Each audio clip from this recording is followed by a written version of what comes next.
ಎಲ್ಲರಿಗೂ ನಮಸ್ತೆ.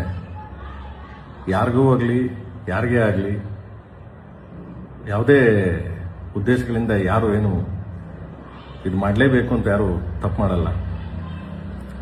ಸೊ ನಾನು ಪ್ರತಿ ಹಂತದಲ್ಲೂ ಪ್ರತಿ ಸಿನಿಮಾಗಳಲ್ಲೂ ಸಾಂಗ್ಗಳು ಬರ್ದೀನಿ. ದೇವ್ರ ಬಗ್ಗೆ ಸಾಂಗ್ ಬರ್ದೀನಿ, ಲವ್ ಬಗ್ಗೆ ಸಾಂಗ್ ಬರ್ದೀನಿ, ಮದರ್ ಬಗ್ಗೆ ಸಾಂಗ್ ಬರ್ದೀನಿ, ಅಣ್ಣ ತಮ್ಮ ಬಗ್ಗೆ ಸಾಂಗ್ ಬರ್ದೀನಿ. ಪ್ರತಿ ಹಂತದಲ್ಲೂ ಬೇರೆ ಬೇರೆ ಬೇರೆ ಬೇರೆ ಕಂಟೆಂಟ್ ಸಾಂಗ್ ಬರ್ದೀನಿ.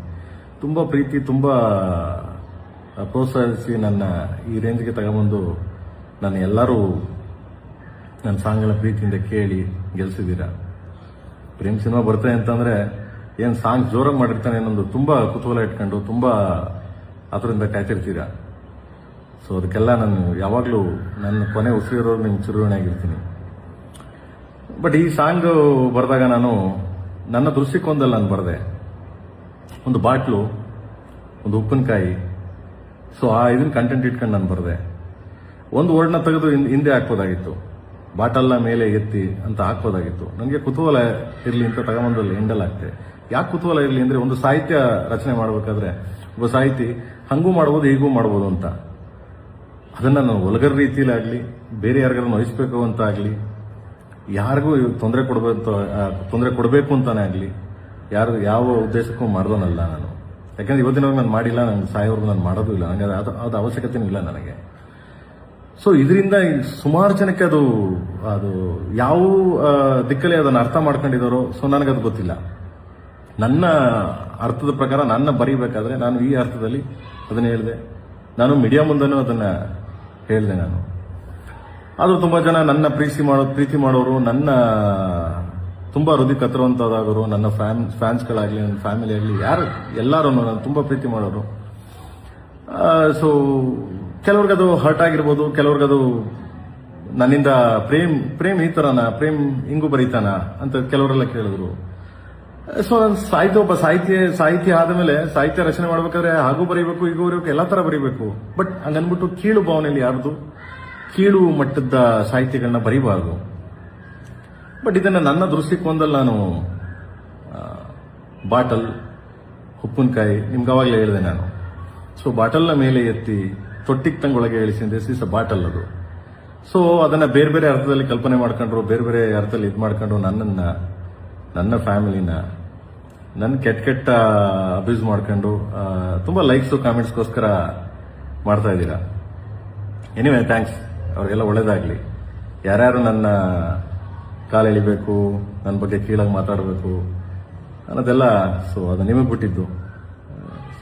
ಏನು ಮಾಡೋಕ್ಕಾಗಲ್ಲ, ಅದನ್ನು ಏನು ಮಾಡೋಕ್ಕಾಗಲ್ಲ. ನಿಮ್ಗೆ ಆ ಥರದವ್ರಿಗೆಲ್ಲ ಅವ್ರಿಗೆಲ್ಲ ಒಳ್ಳೇದಾಗಲಿ, ದೇವ್ರು ನಿಮ್ಮನ್ನೆಲ್ಲ ಚೆನ್ನಾಗಿಟ್ಟಿರಲಿ.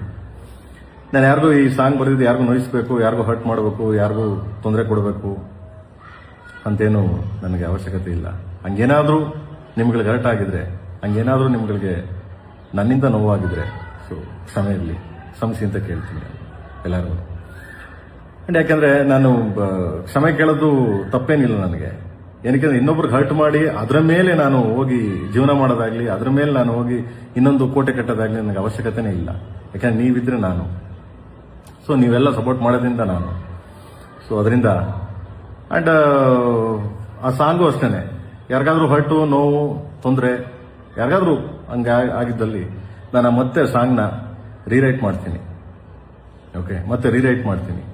ಸೊ ಮತ್ತೆ ತಿರ್ಗಾ ದೇಶಾದ್ಯಂತ ರಿಲೀಸ್ ಮಾಡ್ತೀನಿ, ಮತ್ತೆ ಬರೀತೀನಿ ಅದನ್ನು ಬೇರೆ ಬರೆದು ಮತ್ತೆ ಮಾಡ್ತೀನಿ. ಯಾಕೆಂದ್ರೆ ನಿಮ್ಗೆ ಹರ್ಟ್ ಮಾಡಿ, ನಿಮಗೆ ತೊಂದರೆ ಕೊಟ್ಟು, ನಿಮಗೆ ನೋಯಿಸಿ ನಾನು ಯಾವತ್ತೂ, ನನಗೆ ಆ ಥರದ್ದು ಉದ್ದೇಶನೂ ಬೇಡ. ನನಗೆ ಅದೇನು ಅರ್ಥ ಆಗಿದೆ ನನಗದು ಗೊತ್ತಿಲ್ಲ. ಸೊ ಆ ಹಿಂದಿ ಸಾಂಗು ಬರೀಬೇಕಾದ್ರೂ ಅಷ್ಟೇ ಕೆಲವು ವರ್ಡ್ಸ್ಗಳು ನನಗೆ, ಕೆಲವು ವರ್ಡ್ಸ್ಗಳಾಗುತ್ತೆ, ಸಮ್ ವರ್ಡ್ಸ್ಗಳು ನನಗೆ ಇದಾಗುತ್ತೆ, ಕೆಲವು ಜಾಸ್ತಿ ವರ್ಡ್ಸ್ಗಳು ನಂಗೆ ಗೊತ್ತಿಲ್ಲ ಹಿಂದಿ. ಬಟ್ ಹಿಂದಿ ಬರೆದಿದ್ದು ನಮ್ಮ ರಕೀಬ್ ಅಲಮೂರ್ ಏಕಾಏಕಿ ಅದೊಂದು ಸ್ಟೇಟ್ಮೆಂಟ್ ಕೊಟ್ಟರು ಅವರು, ಇಲ್ಲ ನನಗೆ ಕನ್ನಡ ಏನಿತ್ತು ಅದನ್ನೇ ಬರ್ದಿದ್ದೀನಿ ನಾನು ಅಂತ. ಕನ್ನಡದಲ್ಲಿ ತುಂಬಾ ಚೆನ್ನಾಗಿದೆ ಸಾಹಿತ್ಯ. ಕೆಲವು ವರ್ಡ್ಸ್ಗಳು ಅವ್ರಿಗೆ ಯಾರ್ಯಾರಿಗೆ ಅರ್ಥ ಆಯ್ತು ಗೊತ್ತಿಲ್ಲ, ಬಟ್ ಹಿಂದಿ ನನಗೆ ಅರ್ಥ ಆಗಲಿಲ್ಲ ಅದು. ಸೊ ಬಟ್ ಕೆಲವು ಲ್ಯಾಂಗ್ವೇಜ್ ನನಗೆ ಪ್ರಾಬ್ಲಮ್, ಅದು ಎಲ್ಲರೂ ಗೊತ್ತೇ ಇದೆ. ಏನಿವೆ ಪಾಪ ರಕೀಬ್ ಅಲಮೂರು ಪಾಪ ಕಾಂಟ್ರವರ್ಸಿ ಆಯಿತು, ಆ ದೃಷ್ಟಿಯಿಂದ ಅವರು ಆ ಥರ ಹೇಳಿದ್ದಾರೆ. ಏನಿವೆ, so is my writer and ಎಲ್ಲ ಸಾಂಗ್ ಅವರೇ ಬರೆದಿರೋದು. ಶಿವ ಶಿವ, ಸೆಟ್ ಆಗಲ್ಲ ಅಂಡ್ ಆಲ್ ಸಾಂಗ್ಸ್, ನುಗ್ಗೆ ಹೊಡಿ, ಕಮಾನ್ ಕಾಳಿ, ಎಲ್ಲ ಸಾಂಗ್ ಅವರೇ ಬರೆದಿರೋದು. ಅಂಡ್ ಸೊ ಅದು ಪಾಪ ಅವರು ಸಂಜಾಯಿಸ್ಕೊಳ್ಳಲಿಲ್ಲ ಅಂಡ್ ಇಟ್ಸ್ ಓಕೆ. ಸೊ ಅವರು ನನ್ನ ಇದ್ರ ಮೇಲೆ ಹಾಕಿದ್ರು. ಎನಿವೆ, ಸೊ ನಾನು ಒಪ್ಕೋತೀನಿ, ಆಯ್ತು ಅಂತ ನಾನು ಅದನ್ನ ಅಗ್ರಿ ಮಾಡ್ತೀನಿ. ಯಾಕಂದ್ರೆ ಅವರು ಎಲ್ಲೋ ಭಯದಿಂದ ಎದ್ರಕೊಂಡು, ಭಯದಿಂದ ತುಂಬಾ ಇದರಿಂದ ಅಯ್ಯೋ ನಾನು ಈ ತರ ಹಿಂಗಾಗ್ತಿದೆ ನನಗೆ ಅಂತ ಎದ್ರಕೊಂಡು ಅವರು ಪ್ರೊಡಕ್ಷನ್ ಮೇಲೆ ಆಗಲಿ, ಪ್ರೇಮ್ ಮೇಲೆ ಆಗಲಿ, ಸೊ ಸಿನಿಮಾ ಮೇಲೆ ಆಗಲಿ ಹಾಕಿದ್ದಾರೆ. So anyway, so no problem. And ನೂರ ಅಷ್ಟೇ, ನೂರವರು ಬಂದ್ಬಿಟ್ಟು ಸಿನಿಮಾ ಮಾಡಬೇಕಾದ್ರೆ ನೂರವ್ರು ಮಾತಾಡಿರೋದು ರಿಯಲಿ ನನಗೆ ತುಂಬಾ ತಪ್ಪದು. ಯಾಕಂದ್ರೆ ಯಾವುದೇ ಕಲಾವಿದ ಆಗಲಿ, ಯಾರೇ ಆಗಲಿ, ಒಂದು ಸರಿ ಸಿನಿಮಾ ಮಾಡ್ಬೇಕಾರೆ, ಒಂದ್ಸರಿ ಕಮಿಟ್ ಮಾಡಾಕ್ಬೇಕಾರೆ ಸಾಂಗ್ ಕೇಳ್ತಾರೆ, ಸಾಹಿತ್ಯ ಕೇಳ್ತಾರೆ, ಆಮೇಲೆ ಅವ್ರ ಎಕ್ಸ್ಪ್ರೆಷನ್ ಹೆಂಗ್ ಬರುತ್ತೆ, ಸಾಹಿತ್ಯ ಗೊತ್ತಿಲ್ಲ ಎಕ್ಸ್ಪ್ರೆಷನ್. ಸೊ ಎಕ್ಸ್ಪ್ರೆಷನ್ ಹೆಂಗ್ ಬರುತ್ತೆ ಸಾಹಿತ್ಯ ಗೊತ್ತಿಲ್ಲ ಅಂದ್ರೆ ಒಂದೇ ಬರುತ್ತೆ ಅಲ್ವಾ. ಸೊ ಯಾಕಂಗ್ ಮಾತಾಡೋದು ಅಂತ ನಂಗೆ ಗೊತ್ತಿಲ್ಲ. ಸೊ ಯಾಕಂದ್ರೆ ಬಿಕಾಸ್ ಆಫ್ ಅವ್ರಿಗೆ ಎಲ್ಲ ಕಡೆ ಅವರು ಸ್ವಲ್ಪ ಎಲ್ಲೋ ಕಾಂಟ್ರವರ್ಸಿ ಆಗ್ತಿದೆ, ಅದರಿಂದ ನಾನು ತಪ್ಪಿಸ್ಕೋಣ ಅನ್ನೋ ಒಂದು ದೃಷ್ಟಿಯಿಂದ ನೂರ ಮಾತಾಡಿದ್ದಾರೆ. ಯಾಕಂದ್ರೆ ಮೊನ್ನೆ ಸಾಂಗ್ ಇದ್ದಾಗಲೂ ಅಷ್ಟೇ ನಾನು ತುಂಬಾ ಖುಷಿ ಆಯ್ತು, ಪ್ರೇಮ್ ಒಟ್ಟಿಗೆ ಕೆಲಸ ಮಾಡಿ, ಅದು ತುಂಬಾ ಅದ್ಭುತವಾದ ಸಾಂಗ್ ಅಂತೆಲ್ಲ ಹೇಳಿದ್ರು. ಸೊ ಎನಿವೆ, ಅವ್ರಿಗೆ ಈ ತರ ಕಾಂಟ್ರವರ್ಸಿ ಪಾಪ ನೊಂದ್ಕೊಂಡು, ಒಂದು ಹೆಣ್ಮಗು ನೊಂದ್ಕೊಂಡು ಹೇಳಿರ್ಬೋದು. ಸೊ ಎನಿವೆ, ಅದರಿಂದ ನನಗೇನು ಹರ್ಟ್ ಆಗಿಲ್ಲ. ಎನಿವೆ, ಅವ್ರ ಪಾಪ ಚೆನ್ನಾಗಿರ್ಲಿ.